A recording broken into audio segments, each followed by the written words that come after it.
Pass the current आपके पास in the capacitor it is dependent on, ये हमारे पास किस पे डिपेंड करता है, V not divided by XC। और हमारे पास यहाँ पर XC किसके बराबर है, XC is equal to 1 upon omega C and this is equal to 1 upon 2 pi F into C। हम कहना क्या चाह रहे हैं, हम एक बड़ी सिंपल सी बात यहाँ पर कहना चाह रहे हैं कि हमारे पास यहाँ पर जो फ्रीक्वेंसी है, देखो समझो कि हमारे पास यहाँ पर जो XC है it is inversely proportional to the frequency of the current, it is inversely proportional to the frequency of the current. हमारे पास दो तरह के करंट होते हैं, पहला करंट मेरे पास जिसको हम डीसी करंट के नाम से जानते हैं, जिसको हम डीसी करंट के नाम से जानते हैं, डीसी करंट जिसकी फ्रीक्वेंसी आपके पास क्या होती है, जीरो, इसकी फ्रीक्वेंसी हमारे पास यहाँ पर हो जाती है जीरो, और क्योंकि हमारे पास इसकी फ्रीक्वेंसी जीरो है तो आपके पास XC की वैल्यू क्या हो जाएगी, इनफाइनाइट। हमारे पास यहाँ पर XC की वैल्यू आपके पास कितनी हो जाएगी, आपके पास इनफाइनाइट। हमारे पास यहाँ पर XC की वैल्यू आपके पास क्या हो जाएगी, इनफाइनाइट। बड़ी सिंपल सी बात है बच्चे आपके पास।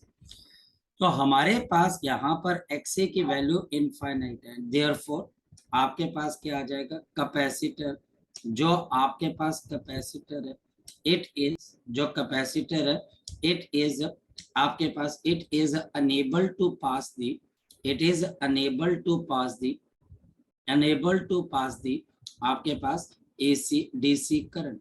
यह हमारे पास DC करंट को आपके पास क्या कर सकता है, अनेबल, ये डीसी करंट को पास नहीं कर सकता लो फ्रीक्वेंसीज को, बट द कैपेसिटर, लेकिन जो हमारे पास कैपेसिटर है therefore blocks the DC current, ये हमारे पास डीसी करंट को आपके पास क्या कर जाता है, ब्लॉक कर जाता है, यह हमारे पास डीसी करंट को ब्लॉक कर जाते हैं, यह हमारे पास डीसी करंट को ब्लॉक कर जाते हैं। Next AC current, next one हमारे पास यहाँ पर क्या चीज आ गई, AC करंट। हमारे पास AC करंट क्या चीज है, आपके पास AC करंट वो करंट है जिसकी फ्रीक्वेंसी आपके पास नॉन जीरो होती है, और इस वजह से XC की वैल्यू हमारे पास यहाँ पर क्या हो जाएगी, फाइनाइट। यहाँ पर हमारे पास XC की वैल्यू आपके पास यहाँ पर फाइनाइट हो जाती है, और देयरफॉर हमारे पास द कैपेसिटर अलाउस, जो हमारे पास कैपेसिटर है इट अलाउ टू, ये बच्चा हमारे पास it allow to travel the AC, travel the AC current through, the AC current through, the AC current through it, यानी कि जो कैपेसिटर है वो AC को अपने में से पास होने देता है लेकिन DC को ब्लॉक कर देता है। लेकिन बच्चा हमारे पास ये DC को आपके पास क्या कर देता है, ब्लॉक कर देता है, यह हमारे पास DC को आपके पास क्या कर देता है, ब्लॉक कर देता है। और ये क्यों करता है, due to the concept of the frequency, due to the concept of the frequency.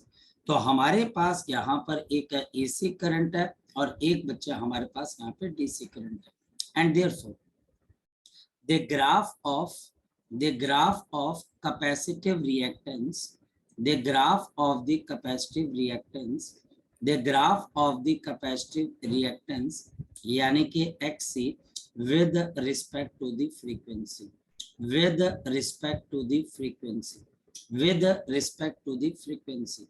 तो हमारे पास इसका ग्राफ फ्रीक्वेंसी के हिसाब से कैसा होगा, हमारे पास इसका ग्राफ फ्रीक्वेंसी के हिसाब से आपके पास कैसा होगा। तो ये हमारे पास यहाँ पर क्या आ गया, आपके पास XC, ये हमारे पास यहाँ पर आ गया आपके पास XC, और यहाँ पर मेरे पास आ गई फ्रीक्वेंसी F, और ये ग्राफ हमारे पास यहाँ से क्या आ गया, इनवर्सली प्रोपोर्शनल, और ये ग्राफ हमारे पास यहाँ पर क्या आ गया, इनवर्सली प्रोपोर्शनल। तो ये ग्राफ हाइपरबोला क्यों है, क्योंकि XC is inversely proportional to frequency. कुल मिलाकर आपको दो वर्ड याद रखने पड़ेंगे, आपको दो वर्ड याद रखने पड़ेंगे।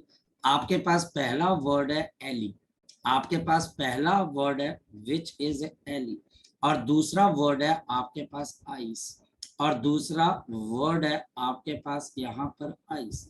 इन दोनों वर्ड से आप ये पता कर सकते हो कि कब हमारे पास यहाँ पर करंट आगे चलता है या फिर कब बच्चे वोल्टेज एल। एल का मतलब हमारे पास यहाँ पर क्या होता है, इंडक्टर। एल का मतलब आपके पास यहाँ पर है इंडक्टर, और इंडक्टर में ईएमएफ आगे है और करंट पीछे। आपके पास यहाँ पर ईएमएफ आगे है और करंट आपके पास यहाँ पर पीछे।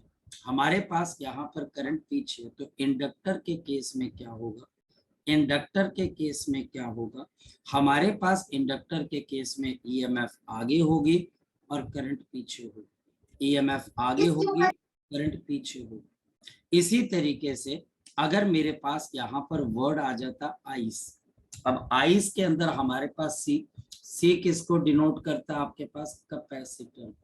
सी डिनोट करता है हमारे पास कैपेसिटर। और यहाँ पर बड़ी सिंपल सी चीज है, बड़ा फैक्टफुल सा पॉइंट है।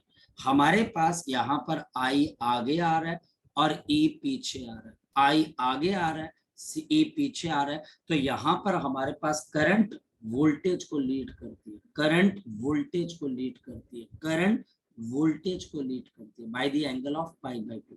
ये दो फैक्ट्स हैं जो कि हमको यहाँ पर क्लियर होनी चाहिए। अब चलते हैं आगे, और हमारे पास यहाँ पर कुछ क्वेश्चंस हैं, ये न्यूमेरिकल क्वेश्चंस है जो कि हमारे पास हमें पता होने चाहिए। हमारे पास पहला क्वेश्चन है आपके पास यहाँ पर, calculate the inductive reactance, calculate the inductive reactance. आप यहाँ पर इंडक्टिव रिएक्टेंस निकाल कर बताओ। Calculate the inductive reactance of 100 hertz, 100 hertz, आपके पास 100 hertz 14 milli henry, 14 milli henry inductor, 14 milli henry inductor. Calculate the inductive reactance of 100 hertz 14 millihenry inductor. Calculate the inductive reactance of 100 hertz 14 millihenry inductor. Solution.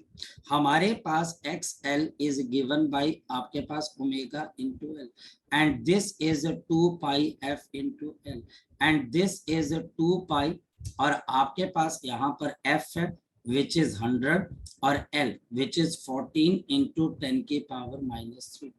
तो हमारे पास यहाँ पर 2 into 22/7 into 100 into 14 into 10 की power -3, ये 7 into 2, तो 22 into 4 88, और into 10 raised to power ये 2 या -3, तो minus of 1, so the answer is 8.8 ohm. तो हमारे पास आंसर आ जाएगा 8.8 ohm, 8.8 ohm. So the answer is 8.8 ohm. Remember हमारे पास इंडक्टिव रिएक्टेंस, फिर मेरी बात को ध्यान से सुनो, हमारे पास इंडक्टिव रिएक्टेंस रेजिस्टेंस ही है, लेकिन नाम इसको रिएक्टेंस बोलते हैं क्योंकि ये फ्रीक्वेंसी पे डिपेंड कर रही है। यह करंट की फ्रीक्वेंसी डिसाइड करेगी कि हमारे पास यहाँ पर रेजिस्टेंस की वैल्यू क्या होगी। अगर फ्रीक्वेंसी ज्यादा या कम है तो रिएक्टेंस चेंज हो जाती है। ये नॉर्मल रेजिस्टेंस नहीं है, ये हमारे पास यहाँ पर नॉर्मल रेजिस्टेंस नहीं है। वेट करो, 2 मिनट वेट करो बच्चों।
चलिए, सो हमारे पास यहाँ पर आपके पास क्या आ गया 8.8 ओम, तो कोई बहुत मुश्किल चीज नहीं बच्चे हमारे।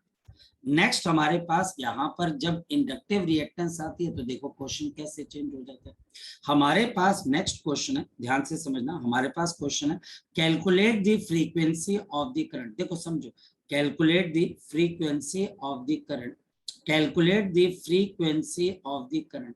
आप उस करंट की फ्रीक्वेंसी बताओ वेयर, जहां पर बच्चे हमारे पास वेयर दी जहां पर बच्चा हमारे पास इंडक्टिव रिएक्टेंस, जहां पर मेरे पास जो इंडक्टिव रिएक्टेंस है, where the inductive reactance of 1 henry आपके पास 1 henry inductor is 1 henry inductor is 3142 आपके पास। देखो ये क्वेश्चन, अब मेरे को क्वेश्चन जो है टीचर उल्टा करके पूछ रहा है।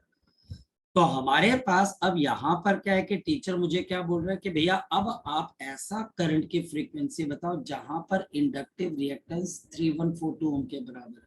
तो हमारे पास एक्सएल किसके बराबर होता है, so this is 2 pi f into L। हमारे पास ये कितने के बराबर है 3142, ये हमारे पास 2 into पाई। फ्रीक्वेंसी मुझे बतानी है, इंडक्टर मेरे पास 1 हेनरी है, 3142, ये हमारे पास 2 पाई की वैल्यू कितने के बराबर होती है 3.142 multiplied by 1 multiplied by frequency. तो हमारे पास यहाँ पर फ्रीक्वेंसी किसके बराबर है 3142 डिवाइडेड बाई 2 मल्टीप्लाइड बाई 3.142। तो इसको सॉल्व करेंगे तो 1000 बाई 2, तो आंसर हमारे पास कितना आ जाएगा 500। तो हमारे पास इसका आंसर आपके पास किसके बराबर आ पाएगा 500 हर्ट्ज। तो बड़े आराम से हम इन क्वेश्चंस को समझ पा रहे, कोई बहुत मुश्किल चीज नहीं। तो पहले लेवल के क्वेश्चंस क्या होंगे, उन पहले लेवल के क्वेश्चंस के अंदर हमारे पास यहाँ तो टीचर मुझे फ्रीक्वेंसी देगा, मुझे इंडक्टिव रिएक्टेंस निकालनी है, इंडक्टिव रिएक्टेंस देगा, फ्रीक्वेंसी निकालनी, ये सारी चीजें हम यहाँ पर कर भी लेंगे। अब हमारे पास नेक्स्ट पॉइंट क्या निकल कर आता है, आगे चलते हैं बच्चे। तो अब नेक्स्ट बच्चा हमारे पास क्या होगा, टीचर अब क्वेश्चन को स्लाइटली थोड़ा सा मुश्किल करने के बच्चे हमारे पास यहाँ पर कोशिश करेगा। कैसे, मैं बताता हूँ। अब टीचर हमारे पास यहाँ पर क्वेश्चन ये बोलेगा, ध्यान से समझना, कि if for the inductor of अगर बच्चा हमारे पास इंडक्टर है और वो कितने का है, for the inductor of 7 milli henry, 7 milli henry के इंडक्टर के लिए बच्चे द वोल्टेज ऑफ, अब आपके पास वोल्टेज लगाएगी है, the voltage of 200 volt 50 hertz supply is applied calculate. आपको देखो बच्चे क्या कैलकुलेट करना, आपको कैलकुलेट करना क्या, number 1 calculate effective value of the current, calculate effective value of the current, effective value of the current. तो हमारे पास एक तो इफेक्टिव वैल्यू ऑफ करंट निकालनी, दूसरा calculate maximum value of current, calculate maximum value of current, calculate maximum value of current. और third समझो बच्चे, third बच्चा हमारे पास क्या बोल रहा है, calculate instantaneous value of current, calculate instantaneous value of the current, calculate instantaneous value of the current, calculate the instantaneous value of the current. यहाँ पर बच्चे मुझे इंस्टेंटेनियस वैल्यू ऑफ करंट को निकाल कर बताना। भाई साहब 2 से 3 से 4 से 5 से 6 चीजें और आपको सबको कंट्रोल करके बताना है कि आंसर क्या होगा। सबसे पहली चीज याद रखना, बार बार मैं आपको समझा रहा हूं, अगर कोई टीचर आपको अकेली वोल्टेज दे तो ये वोल्टेज की कौन सी वैल्यू होती है आपके पास, तो याद रखना आरएमएस वैल्यू। और आरएमएस वैल्यू को आप इफेक्टिव वैल्यू भी बोलते हो, तो आप उसको इफेक्टिव वैल्यू भी बोलते हो। मेरी बात को ध्यान से समझना, अगर टीचर आपको ऑल्टरनेटिंग करंट की, फिर समझना, अगर टीचर आपको ऑल्टरनेटिंग करंट की अकेली वैल्यू देता है, अल्टरनेटिंग वोल्टेज की अलग अकेली वैल्यू देता है, तो इस केस के अंदर हमेशा याद रखना, फोकस करना, यह आरएमएस वैल्यू होगी। यह हमारे पास इफेक्टिव वैल्यू होगी, यह हमारे पास वर्चुअल वैल्यू होगी। इस वजह से सबसे पहला काम क्या है कि हम यहाँ पर XL को निकालें, क्योंकि उसके बगैर हम करंट नहीं निकाल सकते, क्योंकि ये रेजिस्टेंस है। तो ये हमारे पास है ओमेगा इंटू एल। ओमेगा किसके बराबर है? 2πf into L. हमारे पास 2 इंटू 22/7 फ्रीक्वेंसी हमारे पास 50 हर्ट्स की, ये देखो ये दे रखा 50 हर्ट्स। और फिर हमारे पास एल, तो 7 इंटू 10⁻⁻3, ये हमारे पास कैंसिल हो जाएगा। ये हमारे पास कितना आ जाएगा? 100, और ये बच्चा हमारे पास 100 इंटू 10⁻⁻3, तो आपके पास 10⁻⁻1। तो अगर मैं आपको बोलूं तो इसकी रेजिस्टेंस आ जाएगी 2.2, आपके पास रेजिस्टेंस आ गई 2.2। अब मेरे पास यहाँ पर जो करंट आपके पास आएगा इफेक्टिव वैल्यू, मैं पहले की बात करूं, ये आपके पास RMS वैल्यू है, क्योंकि जो 200 आपको गिवन है, जो 200 बच्चे आपको गिवन है, फिर समझो, जो 200 बच्चे आपको गिवन है वो RMS वैल्यू है। एंड 200 डिवाइडेड बाय मेरे पास यहाँ पर आ जाएगा 2.2, तो 200 डिवाइडेड बाय 2.2, तो हमारे पास यहाँ पर 200 डिवाइडेड बाय 2.2, ये हमारे पास कितने के बराबर आ जाएगा? So we can write down the 200 divided by 2.2, तो ये करीबन 90.9, तो ये करीबन हमारे पास 90.9, अप्रोक्सीमेटली हमारे पास 91 एम्पीयर। इस बात का ध्यान रखना। Calculate maximum value of current, याद रखना, maximum value of current is given by under √2 times of the IRMS. So this is under √2 multiplied by 91 ampere. Third one, instantaneous value of current. तो हमारे पास instantaneous value of current कैसे दी जाती है? I is equal to I0 sine of आपके पास omega T, क्योंकि inductor है तो माइनस ऑफ π/2, क्योंकि इंडक्टर है तो माइनस ऑफ π/2, क्योंकि इंडक्टर है तो माइनस ऑफ π/2। तो हमारे पास इसका आंसर आ जाएगा under √2 into 91 sine of omega, तो ओमेगा की जगह हमारे पास आएगा 2π into 50 into T minus of π/2, और हमारे पास ये कितना आ जाएगा? अंडर √2 इंटू 91 साइन ऑफ हमारे पास कितना आ जाएगा? 100πt माइनस ऑफ π/2, तो 100πt माइनस ऑफ बच्चा हमारे पास यहाँ पर क्या आ जाएगा? π/2, और ये बच्चा हमारे पास इस क्वेश्चन का क्या आ जाएगा? आंसर आ जाएगा, और ये बच्चा हमारे पास इस क्वेश्चन का क्या आ जाएगा? आंसर। तो तीन तरह के करंट होते हैं, तीन तरह के करंट होते हैं, एक हमारे पास इफेक्टिव वैल्यू या आरएमएस वैल्यू, दूसरा हमारे पास पीक वैल्यू, और तीसरा हमारे पास इंस्टेंटेनियस वैल्यू, और तीसरा हमारे पास यहाँ पर इंस्टेंटेनियस वैल्यू। हमें यहाँ पर इन तीनों तरह के करंट आपको निकालने आने चाहिए, यहाँ पर ये तीनों तरीके के करंट आपको यहाँ पर निकालने आने चाहिए। आगे चलते हैं, एक और न्यूमेरिकल करते हैं, तो जब तक हम इनमें एक्सपर्ट नहीं बन जाएंगे हम थोड़े बहुत क्वेश्चन करते रहेंगे। देखो इसके बगैर तो हमारे पास यहाँ पर कोई तरीका ही नहीं है ना सब्जेक्ट में एक्सपर्ट बनने का। हम क्वेश्चन करते जाएंगे और हमें अंदाजा होता जाएगा कि क्वेश्चन कैसे करना है। देखिए क्वेश्चन हमारे पास क्या, हमारे पास यहाँ पर क्वेश्चन क्या है बच्चे?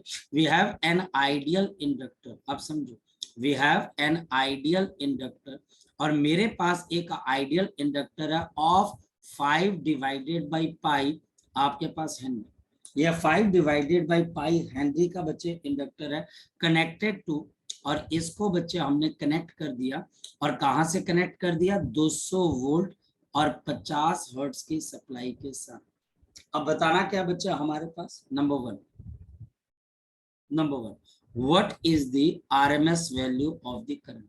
What is the RMS value of the electric current? आपके पास इलेक्ट्रिक करंट की RMS वैल्यू क्या होगी? हमारे पास यहाँ पर RMS वैल्यू की आपके पास इफेक्टिव वैल्यू क्या होगी? सॉल्यूशन, जरा फोकस करते हैं सॉल्यूशन। हमारे पास IRMS की वैल्यू किसके बराबर है? This is given bye VRMS upon आपके पास यहाँ पर डिवाइडेड बाय मेरे पास यहाँ पर एक्सएल, पॉइंट हियर एक्सएल। हमारे पास VRMS 200 अकेली वोल्टेज RMS की होती है। फिर बच्चा हमारे पास XL which is omega into L, and this is 2 pi into frequency 50 L, 5 divided by pi, pi से pi cancel, so this will be equal to 10। सो हमारे पास 500 ओम।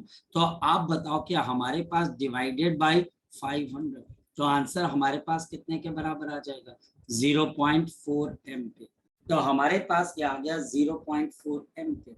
क्या मुश्किल है? सेकंड, यहाँ पे टीचर मुझे क्वेश्चन पूछ रहा है कि right the current equation, right the current equation, right the current equation.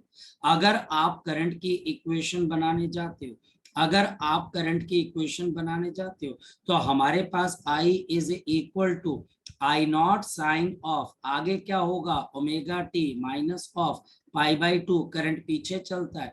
I is equal to I naught नहीं पता, IRMS कितना है? 0.4 एम्पियर। तो under root of 2 into 0.4 sine of omega, so 2 pi into 50 into T minus of क्या आ जाएगा? Pi by 2।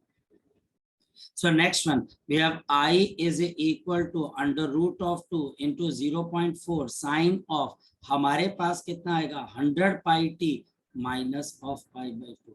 ये हमारे पास करंट की इक्वेशन बन जाएगी, ये हमारे पास करंट की इक्वेशन बन जाएगी। याद करना सीखो, समझना सीखो। क्वेश्चन हमारे पास तभी होंगे जब आप क्वेश्चन को हिलाने की कोशिश करोगे। अगर आपको क्वेश्चन नहीं आ रहा है तो कोई ना कोई फंडामेंटल पॉइंट आपके पास मिसिंग है। जैसे मेरे पास यहाँ पे टीचर क्वेश्चन पूछता है for the current of 800 milli ampere for the आपके पास यहाँ पर 40 volt, what is the inductive reactance, what is the inductive reactance? हमें ये बताना है कि इंडक्टिव रिएक्टेंस कितने के बराबर होगी, हमें ये बताना है कि इंडक्टिव रिएक्टेंस कितने के बराबर होगी। सॉल्यूशन, हमारे पास voltage VRMS is equal to IRMS multiplied by XL, multiplied by XL, multiplied by XL. आप चाहो तो इसको ओम्स लॉ भी मान सकते हो, आप चाहो तो इसको ओम्स लॉ भी मान सकते हो। तो हमारे पास 40 इज इक्वल टू 800 इंटू 10 की पावर -3 मल्टीप्लाइड बाई मेरे पास आ गया एक्सएल। तो हमारे पास XL is equal to 40 divided by 800 into 10 की पावर -3 और 40 इंटू 1000 एंड डिवाइडेड बाई 800, ये कैंसल हो जाएगा। ये बच्चा हमारे पास 5, तो आंसर इज 50 ओम। तो हमारे पास आंसर कितना आ गया? 50। मैं आपको इतने सारे क्वेश्चंस क्यों करवा रहा हूँ? रीजन आपके पास ये है कि भैया कल को आप किसी क्वेश्चन में अटको ना। इसमें से टीचर ने क्वेश्चन पूछने हैं, न्यूमेरिकल पूछने हैं, आप इस बात को मान के चलिए, क्योंकि इस चैप्टर की डेरिवेशन मैथमेटिकल है, तो इसके क्वेश्चन स्लाइटली आपके पास मैथमेटिकल कैटेगरी में आएंगे। तो इसको ध्यान में रखना, इसको फोकस करके रखना कि आप कहीं ऐसी गलती ना कर दो जिससे आपको थोड़ी सी दिक्कत आ जाए। मतलब कि आप क्वेश्चन करते रहो मजे से, आप देखते रहो क्या गिवन है, निकालना क्या गिवन है और निकालना बच्चे आपके पास क्या। जरा चेक करते हैं नेक्स्ट क्वेश्चन बच्चे। तो थोड़े क्वेश्चन बच्चे अब हम किसके कर लेते हैं, आपके पास कैपेसिटर के भी कर लेते हैं। तो देखिए बच्चे हमारे पास कैपेसिटर का क्वेश्चन, तो हमारे पास यहाँ पर कैपेसिटर क्या है बच्चे कि इफ अगर 15 माइक्रोफेरेड कैपेसिटर, अगर मेरे पास 15 माइक्रोफेरेड का एक कैपेसिटर कनेक्टेड टू, इसको कनेक्ट कर दिया गया बच्चे आपके पास, this is connected to a 220 volt supply, इसको 220 वोल्ट सप्लाई के साथ और 50 हर्ट्ज के साथ आपने लगा दिया बच्चे। हमारे पास निकालना क्या है बच्चे आपके पास? Capacitive reactance. पहले तो कैपेसिटिव रिएक्टेंस निकालनी और दूसरी आपको इसमें से निकालनी है करंट की वैल्यू एंड द करंट, और करंट बच्चे आपको दोनों निकालने, आपको करंट दोनों निकालना है, पीक भी निकालना है और आपको आरएमएस भी निकालना है। हालांकि जो वोल्टेज आपको गिवन है वो कौन सी वोल्टेज आपके पास, जो वोल्टेज आपको गिवन है that is V R M S. जो वोल्टेज आपको गिवन है ये बच्चा हमारे पास यहाँ पर वी आर एम एस के आसपास। चलो स्टार्ट करते हैं सॉल्यूशन। तो हमारे पास बाय डेफिनेशन आपके पास कैपेसिटिव रिएक्टेंस किसके बराबर होगी? देख कैपेसिटिव रिएक्टेंस, आपके पास capacitive reactance is given by, हमारे पास यहाँ पर capacitive reactance is given by, this is given by XC is equal to 1/c omega. तो हमारे पास यहाँ पर capacitive reactance is given by 1/c omega. 1 आपके पास यहाँ पर क्या आ जाएगा c ओमेगा। अब निकाल देखो फर्क है बच्चे, हमारे पास इंडक्टिव रिएक्टेंस कैसे दी जाती है, आपकी इंडक्टिव रिएक्टेंस किसके बराबर है, वो आपके पास है ओमेगा एल, ये हमारे पास है यहाँ पर ओमेगा एल, और आपकी कैपेसिटिव रिएक्टेंस कैसे दी जाती है 1/c omega. So therefore we can write down 1/15 into 10 की power -6 multiplied by 2 pi into f, और हमारे पास यहाँ पर 1 divided by 15 into 10 की पावर -6 multiplied by 2 pi की जगह 22/7, और फ्रीक्वेंसी हमारे पास यहाँ पर किसके बराबर है 50 के बराबर, ये हमारे पास यहाँ पर 50 के बराबर है। तो अब इसको जरा सॉल्व करना स्टार्ट करते हैं। तो हमारे पास 7 ऊपर चला जाएगा और 10 की पावर 6 भी ऊपर चली जाएगी, और नीचे बच्चे हमारे पास 15 और 44 और बच्चे हमारे पास 50 रह जाएगा। अगर हम यहाँ पर देखें तो आपके पास यहाँ पर 44 इंटू 50, तो आपके पास यहाँ पर कितना आ जाएगा, तो वी कैन राइट डाउन 44 और 5, तो 20 और 2, तो हमारे पास ये 22 हो जाएगा। तो ये आपके पास कितना आ गया 22 आ गया बच्चे आपके पास। तो हमारे पास 7 इंटू 10 की पावर 6 और 15 इंटू 2 2 0 0 2 0 चले जाएंगे, तो 7 इंटू 10 की पावर 4 और 15 इंटू 22। अब ये बड़ा खतरनाक मामला भाई। तो हमारे पास यहाँ पर अगर हम इसको सॉल्व करने जाएं, सपोज कि मैं थोड़ी सी हेल्प ले लूं क्योंकि हम थोड़ा सा जल्दी कर लें बच्चे इसके अंदर से, तो 7 आपके पास यहाँ पर 1 2 3 और 4 एंड डिवाइडेड बाय बच्चा हमारे पास 15 एंड डिवाइडेड बाय 22, तो ये 212 के आसपास है। देखो बच्चा हमारे पास हम हेल्प इसलिए नहीं ले रहे कि हम यहाँ पर कर नहीं सकते, हम कर सकते हैं, बट पॉइंट ये है बच्चे कि हम ज्यादा क्वेश्चन कर पाए। जहां पर आप 5 क्वेश्चन करो तो हम ज्यादा से ज्यादा क्वेश्चन कर ले, ताकि न्यूमेरिकल ऐसा कोई ना आ जाए कि हम उस न्यूमेरिकल को देख के डर जाए। बस हमको इस बात का ध्यान रखना, हमको इस बात का ध्यान रखना बच्चे कि आपने हमेशा हमेशा आपने यहाँ पर न्यूमेरिकल्स के ऊपर थोड़ा सा ज्यादा स्ट्रेस देना। ऑल्टरनेटिंग करंट के अंदर, ऑल्टरनेटिंग करंट के अंदर टीचर कई बार होता है बच्चे, देखा गया आसान क्वेश्चन डालता है लेकिन बच्चे ने प्रैक्टिस नहीं कर रखी है, फंस जाता। तो वो मैं चाह रहा हूँ कि आप ज्यादा से ज्यादा क्वेश्चन देख पाए। क्या बच्चों को लगा अरे यार सर ने जो है हेल्प ले ली, अरे कोई बात नहीं, थोड़ा बहुत कैलकुलेटर हम भी यूज कर सकते हैं भाई। तो हमारे पास दूसरा है बच्चा आपके पास करंट। जी बोलो स्तुति। सर आपने 15 इंटू 10⁻⁻6 कैसे लिखा है? ये कैसे लिखा, क्योंकि बच्चा हमारे पास ऊपर जो कैपेसिटर है उसकी कैपेसिटेंस 15 इंटू 10 की पावर -6 है। Okay sir. ठीक है राजे, पक्का? Yes sir. ठीक है, थैंक यू। सो हमारे पास में, ठीक है भाई, देखो क्वेश्चन पूछना चाहिए जो दिमाग में आ जाए। तो हमारे पास यहाँ पर अगर मैं आपको बोलूं तो ये करंट कौन सा निकलेगा, तो करंट मेरे पास जी पहले तो आरएमएस निकलेगा। अब स्तुति ऐसा क्यों होगा हमारे पास, परनीत ऐसा क्यों? जब भी टीचर सिंगल वोल्टेज दे, सिंगल वोल्टेज और फ्रीक्वेंसी को ऐसे साथ में दे, तो वह आरएमएस ही होती है, आरएमएस ही होती है। ये हम पता क्या, हम बच्चों को समझाते समझाते थक जाते हैं, बाकी बच्चा फिर एग्जाम में जाकर कंफ्यूज, अरे सर ये कौन सी वोल्टेज है, अरे सर ये पीक वोल्टेज है, अरे सर ये इंस्टेंटेनियस वोल्टेज है। सिंगल वोल्टेज का मतलब आरएमएस वोल्टेज, सिंगल वोल्टेज का मतलब आरएमएस वोल्टेज। अब हम अगर इसको आगे देखें तो हमारे पास क्या आ जाएगा वी आर एम एस, और नीचे मेरे पास आ जाएगा x, और नीचे मेरे पास यहाँ पर x, तो ये बच्चा हमारे पास 220। अगर हम देखें तो ये बच्चा हमारे पास 220 और x बच्चा हमारे पास कितने के बराबर है, 212। तो अप्रोक्सीमेटली बच्चे ये तो 1 पे चला ही जाएगा बच्चे हमारे पास, है ना, तो 1.04 एम्पियर के आसपास है। और तीसरा, मुझे पीक वैल्यू ऑफ करंट बतानी है, तो राजीव बताओ पीक वैल्यू ऑफ करंट क्या होती है, √2 times the RMS value of the current, the √2 times RMS value of the current। इस वजह से मेरे पास यहाँ पर इसकी वैल्यू आ जाएगी √2 1.04 एम्पियर। अब आप चाहो तो इसको मल्टीप्लाई भी करके बता सकते हो।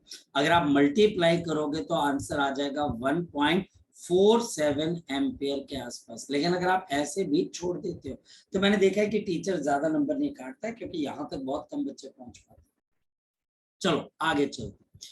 तो अब बच्चा हमारे पास अगर हम आगे चले तो अब हम कैपेसिटर में जंप कर चुके हैं, अब हम कैपेसिटर के अंदर जंप कर चुके हैं। तो अब कैपेसिटर के अंदर के क्वेश्चंस कैसे बनेंगे, तो देखो पहला क्वेश्चन तो हमने कर लिया, और पहला ही क्वेश्चन बच्चा हमने थोड़ा सा जबरदस्त तरीके का आपके पास यहाँ पर क्वेश्चन उठाया था। नेक्स्ट क्वेश्चन क्या बच्चा हमारे पास, we have the capacitor of 1 microfarad. हमारे पास 1 माइक्रोफैराड का कैपेसिटर है और इसको कनेक्ट किया गया, देखो इसको अब कनेक्ट किया गया, connected to E is equal to आपके पास 250 250 साइन ऑफ 100 पाई। ये हमारे पास आ गया 100 पाई। अब देखो, अब बताओ कि 250 कौन सा करंट है बच्चा, कौन सी वोल्टेज है, ये पीक वोल्टेज है। और यहाँ पर हमारे पास 100 पाई टी से फ्रीक्वेंसी भी आएगी, हमारे पास यहाँ पर फ्रीक्वेंसी भी आएगी बच्चे आपके पास। Write the equation of instantaneous current, write the equation of the instantaneous current, write the equation of the instantaneous current, write the equation of the instantaneous current. और बच्चा हमारे पास यहाँ पर and also give the reading of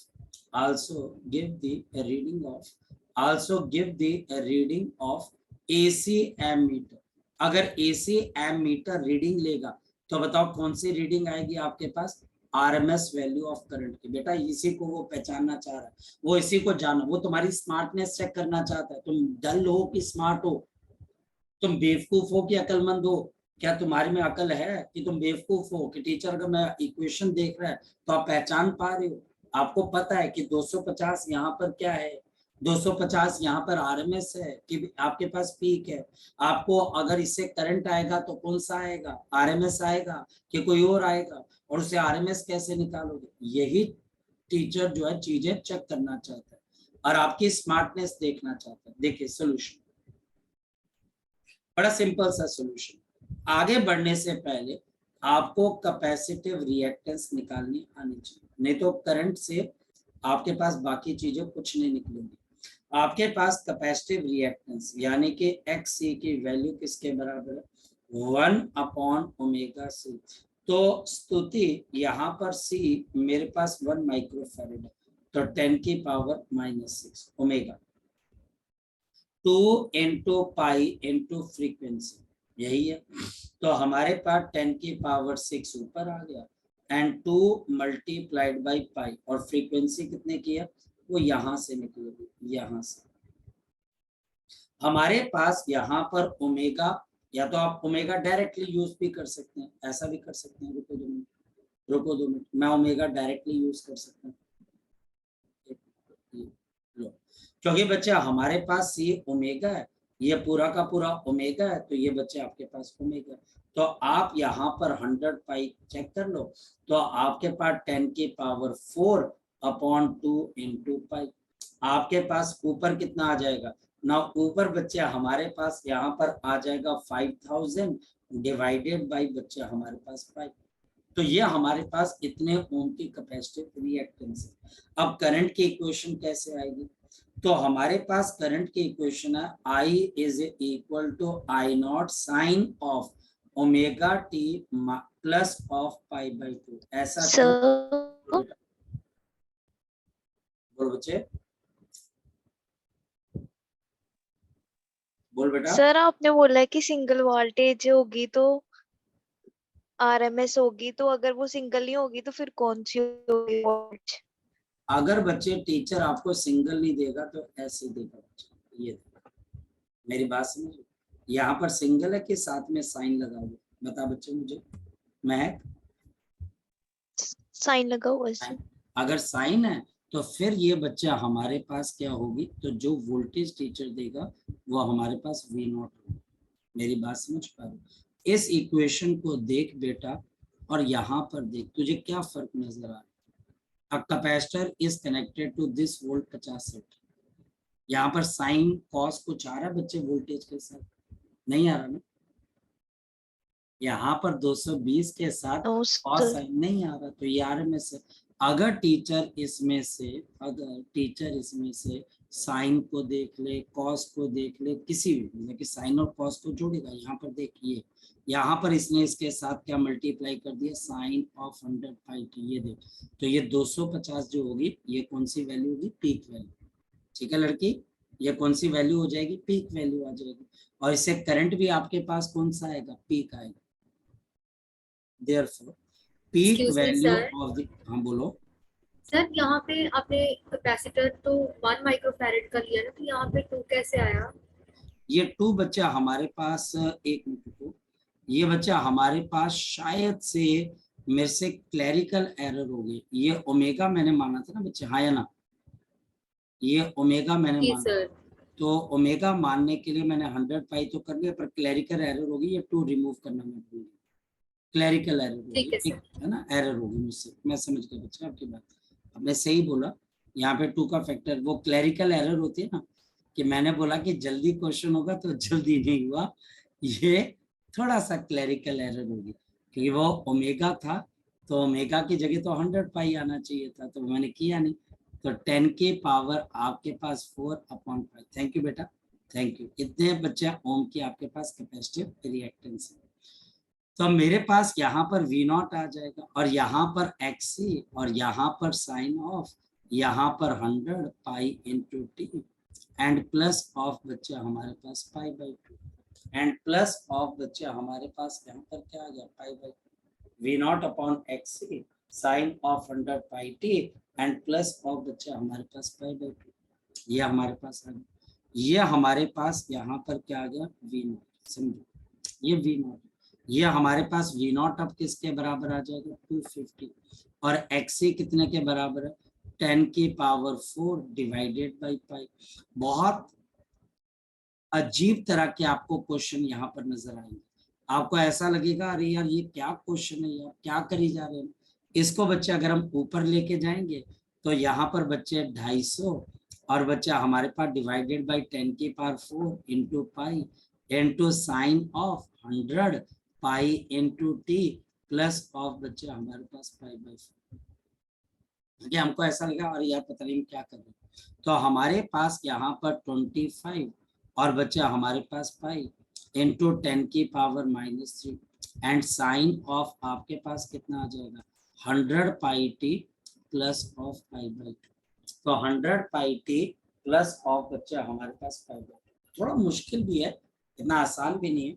अब जैसे इसके अंदर से बच्चा हमें करंट की इक्वेशन निकालनी, तो हमको ऐसे निकालनी पड़ेगी, और ऐसा ही क्यों किया बच्चे हमने, सोचो ना बेटा, क्योंकि हमारे पास जो गिवन वोल्टेज है वो आपके पास अब आरएमएस नहीं है बच्चे, वो आपके पास V नॉट, तो उससे I नॉट निकलेगा। फिर वो आपको परेशान कर रहा है, और वो आपको क्या बोल रहा है कि आपको रीडिंग ऑफ क्या बतानी है, एम मीटर।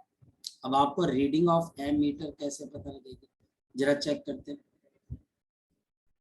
तो हमारे पास रीडिंग ऑफ एम मीटर का मतलब कौन सा करंट, तो रीडिंग ऑफ एम मीटर का मतलब कौन सा करंट बच्चे आपके पास, तो रीडिंग ऑफ एम मीटर का मतलब IRMS। तो हमारे पास ये I नॉट है, जो साइन के आगे होता है वो I नॉट है, तो आई RMS किसके बराबर होता है? I naught divided by root. So this is 25 pi into 10 की पावर -3 डिवाइडेड बाई √2 एम्पियर। इतने का हमारे पास यहाँ पर इस क्वेश्चन का आंसर आ जाएगा।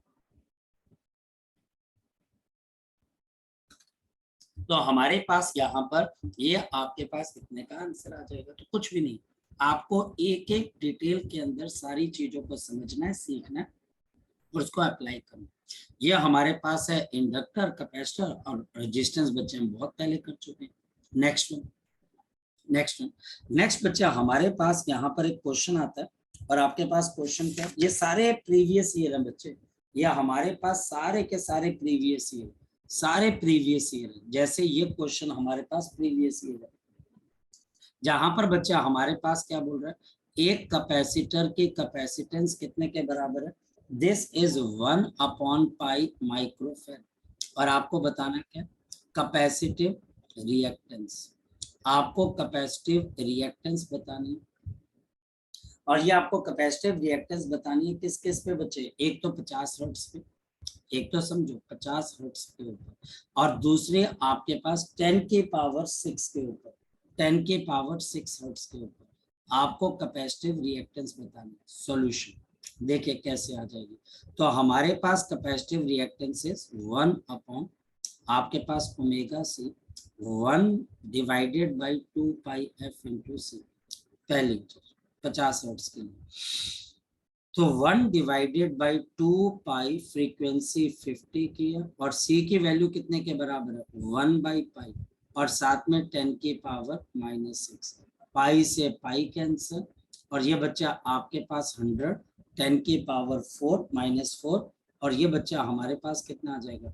1 डिवाइडेड बाई, हमारे पास यहाँ पर कितना आ जाएगा? 100 इंटू 10 की पावर -6, और आपके पास आगे कितना आ जाएगा? This will be equal to 10 की पावर 4। तो ये बच्चा हमारे पास 10 की पावर आपके पास कितनी आ गई? 4। सो दिस इज 10 की पावर 4। नेक्स्ट हमारे पास अगर देखा जाए, नेक्स्ट बच्चे वो फ्रीक्वेंसी बोल रहे हैं 10 की पावर 6, जरा एक्स निकाल लेते हैं। तो हमारे पास एक्स इज इक्वल टू 1/2 और 10 की पावर 6 इंटू 1/पाई इंटू 10 की पावर -6। Cancel cancel cancel. तो बताओ आपके पास XC की वैल्यू कितने के बराबर है? 0.5। तो हमारे पास यहाँ पर XC की वैल्यू कितने के बराबर है? 0.5। तो हमारे पास यहाँ पर XC की वैल्यू किसके बराबर है? 0.5। यहाँ से मुझे एक चीज और भी पता लगती है बच्चे, और वो ये पता लगती है बच्चे हमारे पास कि जितनी बड़ी आपके पास AC सिग्नल की फ्रीक्वेंसी होगी, आपके पास कैपेसिटिव रिएक्टेंस उतनी छोटी भी होती है। आपके पास कैपेसिटिव रिएक्टेंस की वैल्यू उतनी छोटी भी होती जा रही है, और जितनी छोटी बच्चा आपके पास फ्रीक्वेंसी है, उतनी बड़ी बच्चा आपके पास कैपेसिटिव रिएक्टेंस की वैल्यू। तो ये भी बच्चा हमारे पास यहाँ पर क्वेश्चन हो गया। तो ये समराइज करते हैं बच्चे कि हमने किया क्या अभी तक। हमने यहाँ तक, क्योंकि इस चैप्टर, ये चैप्टर बहुत छोटा है बच्चे हमारे पास, ये ज्यादा बड़ा चैप्टर नहीं है, लेकिन हाँ इसके न्यूमेरिकल आपके पास, क्योंकि टीचर को पता है कि छोटा चैप्टर है, थ्योरी में ज्यादा कुछ नहीं है, तो न्यूमेरिकल निकालेगा। हमने अभी तक बच्चे ये देखा कि अगर मेरे पास वोल्टेज लगती है V is equal to V0 sin omega t, resistance के केस के अंदर बच्चा हमारे पास क्या होगा? आपके पास करंट की इक्वेशन क्या हो जाएगी? I is equal to I0 sin of omega t। हमारे पास इसका फेजर डायग्राम कैसे बनेगा? तो हमारे पास ये आ गया वोल्टेज V0, और ये करंट आपके पास आ गया I0, और ये बच्चे ओमेगा t। ये हमारे पास फेजर डायग्राम। हमारे पास अगर देखा जाए कि इसका वोल्टेज करंट का ग्राफ कैसा बनता है, तो हमारे पास, मैं रफ करके बता रहा हूँ आपको, रिवीजन करके बता रहा हूँ, ये अगर मेरे पास वोल्टेज है तो हमारे पास यहाँ पर करंट कैसे होगी? तो करंट इससे नीचे पर इकट्ठे ग्रो करेगी और इकट्ठे डिके कर जाएगी। ये हमारे पास है, मैं सिर्फ आपको साथ साथ बता रहा हूँ कि हमने सीखा। हमारे पास इंडक्टर के केस में क्या चीज होती है? I is equal to I0 sine of omega t minus of π/2। यहाँ पर एक और चीज आ जाती है, x आपके पास L। ये बच्चा हमारे पास XL which is omega L and which is 2 pi F into L, और हमारे पास यहाँ पर ये आपके पास एक्सएल और ये फ्रीक्वेंसी एफ। एक बच्चा आपके पास एक्सएल और दूसरा फ्रीक्वेंसी एफ। हमारे पास यहाँ पर ये वाली चीज आपके पास कैसे बन जाती है फेजर डायग्राम में। ये अगर आपके पास है वोल्टेज वी नॉट, ये बच्चे आपके पास करंट है आई नॉट, ये हमारे पास ओमेगा टी और ये टोटल बच्चे पाई बाई। हमारे पास इसका वोल्टेज और करंट का ग्राफ कैसे बनेगा, तो ये हमारे पास वोल्टेज का ग्राफ है और ये बच्चे हमारे पास इसके करंट का ग्राफ आपके पास ऐसे बन जाता है ऐसे। फिर तीसरा बच्चा हमारे पास क्या है कैपेसिटर, तीसरा हमारे पास है कैपेसिटर, तीसरा हमारे पास है कैपेसिटर। कैपेसिटर के केस में हमारे पास क्या आ जाएगी, आपके पास करंट है I is equal to I naught sine of omega T plus of बच्चे पाई बाई।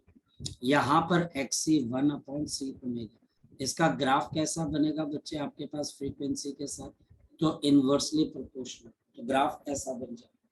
और हमारे पास इसका फेजर डायग्राम कैसा बनेगा, तो हमारे पास इसका फेजर डायग्राम ऐसे बन जाएगा।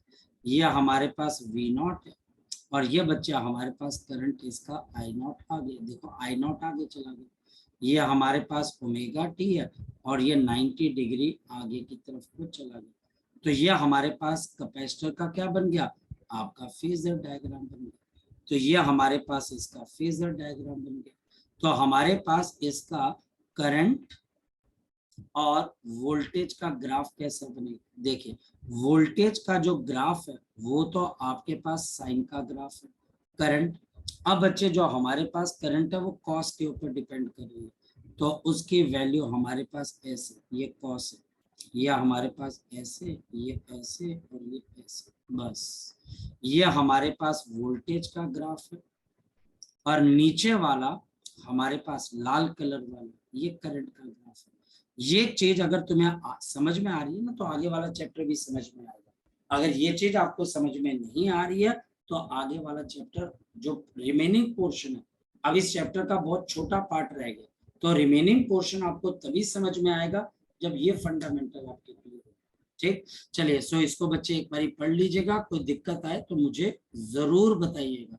मैंने मैक्सिमम न्यूमेरिकल्स करवा दिए और फिर भी कोई न्यूमेरिकल आपके नजर में आता है तो मेरे साथ शेयर जरूर करना। चलिए बच्चे, बाय बाय, टेक केयर।